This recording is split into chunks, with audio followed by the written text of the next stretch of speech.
Shiraz in North Carolina. Shiraz, how are you tonight? Hey, I'm fine. How are you? I'm doing good. Go ahead, please. Yeah, we just, I think we had a little exchange we had on YouTube, and just wanted to call. Yeah, we get a lot of comments on YouTube, so I'm not going to remember people specifically, but go ahead. Yeah, just wanted to see, saw a couple of your videos. Yep. And thought we could have just a small debate. Okay, go ahead. You can go ahead and pick any issue. I mean, really. No, you're the caller. I mean, this is completely your call here. All right. Well, I mean, we can go ahead and debate. I mean, I really don't like to debate social issues. It's not that big of a deal for me.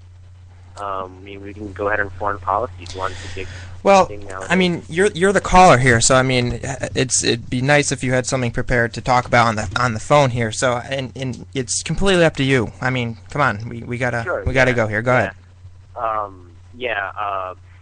Okay, sure. I mean, so I just wanted to get your thoughts on what do you feel about in the past 4 years about Obama's foreign policy? He's the worst president ever. Worst president? Worst traitor to the Republic. Traitor to the Republic. Completely out of touch with our founding fathers and the Constitution. Foreign policy is going around apologizing to other countries, bowing to other leaders of the world, and now this recent attack in Benghazi, Libya, when Obama, there's been reports from people who are saying that he was watching the feed from a room in the White House while this all happened, and President Obama didn't do anything about it. Worst president ever. And you still support him, I'm assuming? Yeah, I mean, I'll just have to disagree a bit there. I believe our founders believed in the foreign policy principle of peace with all and alliances with none, which is primarily why they did not... George Washington did not believe in entangling alliances. Excuse me? George Washington did not believe in entangling alliances. He thought that alliances were okay as long as they were temporary, but he did not believe in alliances to the fullest extent because he didn't want to get very, very involved in the other affairs of other nations. Yeah. So that's primarily what, I mean, Obama's done. You know, we have temporary alliances with many countries, you know, throughout the Middle East or whether you look at Europe or Latin America. I mean, I really don't see anything wrong with it. I mean, true, we have, you know, difficulties, especially the one in Libya, but we can't just sit back and blame it on Obama, like, oh my God. You know? Why won't he answer whether or not the attacks, the men who were killed in Benghazi were denied assistance when the attacks were occurring? Why won't he answer that? What do you mean, why won't he answer that? The State Department has taken good care of that, and I believe it was... I think today I read an article that Obama has actually taken partial responsibility for this, and Hillary Clinton that's a came out first. about a week ago, a day before the foreign policy debate between Obama and Romney, and she basically said that yes, this is partially our responsibility, but on the other hand, if through other documents... So why do you support him if it's their responsibility? If they did this, why do you still support that? What do you mean, why did you support Well, that? if he's coming out and saying, yeah, it's my fault, why do you still support him? Well, it's not his fault. I mean, it is his fault. He could have had a attack squad there in a very, very fast amount of time, but he didn't. Well, that's because we have a bad situation. We can't just go and send troops into every country without, you know...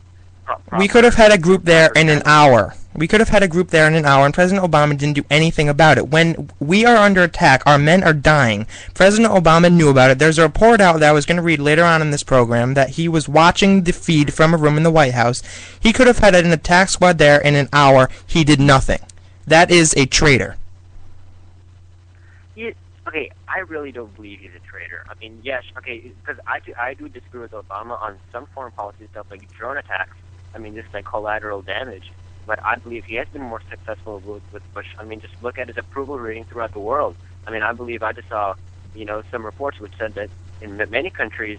Yeah, his approval rating's high in the rest of the world because other countries think he's weak. And they know that they can push him around a little bit. Well, he's weak. He's going around apologizing to other countries, bowing. No, I have to disagree with that because you think that blowing people up with drone attacks is weak? I don't think so. Well, he's going around bowing, And apologizing. Well, bowing. Wait. Bowing and apologizing. First of all, when you say bowing, are you specifically referring to the King of Saudi Arabia? I'm referring to the bowing he's done all across the globe to other leaders. And his apology tour. Remember when he did his... Wait, hold on. Apology tour? What apology tour? His apology tour. I He know went... what you're talking about, like the tour he did in 2009. I know what you're talking about, but how is that really an apology tour? That was supposed to be... Because he was going around blaming America for all the world's problems. And remember when he skipped Israel? Oh, yeah, I believe he actually visited Israel in 2008 before he got elected, and he went to Yad Vashem. That's what he was talking about during the debate. I believe he did that. He took care of that before he went on that so-called apology tour. Sir, let me ask you something. Do you believe in socialism? No, actually I don't. In fact, then why do you follow Obama? We have vehemently... Hold on, I asked you a question. Why do you follow Obama? You said you don't follow socialism. Why do you support Obama? What do you mean? Well, I mean, first of all, I don't really support Obama, but I do believe he's a better choice than Mitt Romney. Well, Mitt Romney doesn't believe in socialism at all. President Obama believes in a form of European socialism. Obama doesn't believe in socialism. Yes, he does. He believes in redistribution of wealth. We played audio clips of him saying that he wants to spread the wealth around many times on this program. No, I just don't buy that. You know, look, why do you know? Oh my God, his dad is like anti-colonial. Can I ask you a question? I'm just like, hold on a minute. Come on, Shiraz, I have a question. Why do people like you deny actual things that have happened? We've played audio clips of... Hold on, I'm explaining this to you. You mean like actual things like... Hold on, I'm explaining... Shiraz, if you stop talking for a minute, you'll understand what I'm saying, okay? Let me explain. We have played... Hold on! We have played audio clips many times on this program of Obama saying on multiple occasions that he wants to spread the wealth around. And then here you come, Shiraz, saying, no, that's not what he wants to do. Why do you do that? I don't believe Obama wants to He said it in his own words, Shiraz. He said it. He said he believes spreading the wealth is good for everybody. Spreading wealth and good for everybody, yeah, sure. I mean, go check his record. I mean, I don't believe that socialism is taxing 60-70% of one's income and then giving it to the poor. That's not what Obama's been doing. He's redistributing the wealth, which is a form of European socialism. Are you done? Okay. Hold on. His father, do you know anything about his father? Oh, okay, yeah, I know all the anti-colonial, yes. Okay, I've done loads of research, okay? I've done reports on Alright, great. You know, I asked you just one question. I didn't ask you for a whole history lesson. You went into the technical definition of socialism. Socialism is when the government controls more and more means of production, which is going on, and when it is redistributing the wealth to a certain extent. That is a form of European socialism. That's what President Obama wants to do. To say that he has no socialist views is to say that it's a flat-out lie.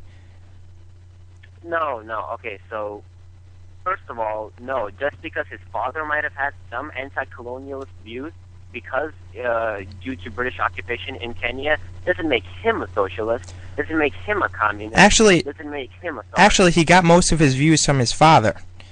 And we have many relatives of his that... He only met his father twice when he was two years old. Listen to me, I'm educating you. Please, stop talking. We have many... Please, Shiraz, I'm really trying here. All right. We have many relatives of his saying, even his grandmother and his stepbrother saying that President Obama's father, his dreams are alive in President Obama. Saying that President Obama Sr., his views are exactly what President Obama is doing right now. We have his relatives saying that. Not to mention his mentor, Frank Marshall Davis. Do you know anything about him, the communist? Yes. Okay, I've seen insights from your programs, yes, about his mentors. And communist. Jeremiah Wright. What about some of his czars? What about some of his czars? You know, pick one of the 32 that he has. More than any other president in the history of this country. Okay, so hold on. So what I'm getting out from your thing is that, like, his father basically was a socialist or communist or whatever you want to call him, and that his views, he has basically indoctrinated his views in his son. Is that what you're saying? His father died. I want to make sure that we're on the same page. All right. So let me explain. His father died. President Obama tried to carry on. Was in Columbia, New York City when his father died. Yeah. He was a student. Yep. And then. All right, hold on, please. His father died, and President Obama basically wanted to carry on his dream of destroying the West as a capitalist nation. That is America. I believe that in the book Dreams for My Father. I don't know if you read it or not. Wait. Shiraz, can you say the title of the name? Can you say the title of the book again? Dreams for My Father. Dreams from My Father, right? Story of race. From My Father. Story of race and inheritance. Dreams from My Father. Every son has dreams from their father. Yeah. I have dreams from my father. I'm pretty sure you have dreams from your father. Yep, There's nothing bad about that. Why wasn't the title Dreams of My Father? What do you mean? Doesn't the title Dreams from My Father kind of imply that President Obama got his dreams from his father? It doesn't imply anything. Oh, no, it does. Hold on. So, have you read the book? I'm asking you. Read the book thoroughly? Dreams from My Father? Yes. I've read excerpts and I've read reviews on it, yes. Okay. So I have read the whole book. I've actually sat down in the library. I know this is going to sound kind of nerdy, but I sat down and I read the book. Okay? In the specific book, it says on a specific page, and I can remember a quote, that his father, he appreciated the views from the West, which is why, precisely... He didn't appreciate the views from the West? Yes. Is that why he wrote to numerous universities just so he could get a Western education? Is that why, when there were two social workers in Nairobi, Kenya, he asked them if they could get in touch with the University of Hawaii to get them a scholarship so that he could go there? Look, his father hated the ways of America. Hated it. He hated the free market system, he hated the capitalism that went on, and he hated the liberties. That's his anti-colonialism views. Now, it's up to you whether or not you're going to accept this as fact. If you're not going to, then I can't help you there. But that's a fact. I don't believe so, but anyways. Alright, well then you believe wrong. Shiraz, let's, what about his czars? What do you mean his czars? Do those not concern you at all? What do you mean his czars? Like, I just don't understand. Okay, maybe he might have been in touch with Jeremiah Wright, but look, he came out in his campaign in 2000. No, Jeremiah Wright is not one of his czars, Shiraz. That was his pastor. Well, you guys... Yeah, I know he was his pastor. Alright, well, I'm talking about his czars. Okay, fine, go ahead. Go talk about his czars. Go ahead. Van Jones, do you know anything about him? Van Jones, isn't he the economist? No, he's the former Green Job czar. And a former communist who started a group known as Storm. Oh my god. Okay, so hold on. So instead of just... Do you want me to go on? I could name a few more if you want. His record as president. How about that? Look at it. No, I don't want to. I'm going to name a few more czars, thank you. John Holdren, his science czar, once wrote about population control laws, like they have in many communist places around the world. What? Yeah, I know. I'm listening. Okay. He has Cass Sunstein, his regulatory czar, who said that he wants to control and manipulate the people. And President Obama appointed these people himself. But have they had any effect on his policies? Has he really done anything on population control? Why would he appoint? So. Why would he appoint these people? What do you mean? Why would he appoint? Why would he appoint these people? Why would he appoint a communist, a person who wants to manipulate the people, and someone who wants population control laws? Why? How has he manipulated the? That's not the question I'm asking you, Shiraz. Communist policies. I'm talking about the Obama administration here. Well, I'm not. I'm talking about his czars. Try to stay focused. Why would he appoint people like that? What do you mean, why would he... Why would he appoint a former communist? Why? President appoints people through his cabinet. Not his czars. His czars, he can appoint anyone he wants. What do you mean? Okay, so where has he put them? Secretary of Labor? Secretary of Defense? His czars. His czars. Yeah, where has he appointed his czars? Just tell me. I just named 3. They're not Yeah, in. but where? They're not in Appointed, departments. but where has They're he not been? in departments. They're not technically in his cabinet. They're a set of 32 In czars. his cabinet, but somehow they are.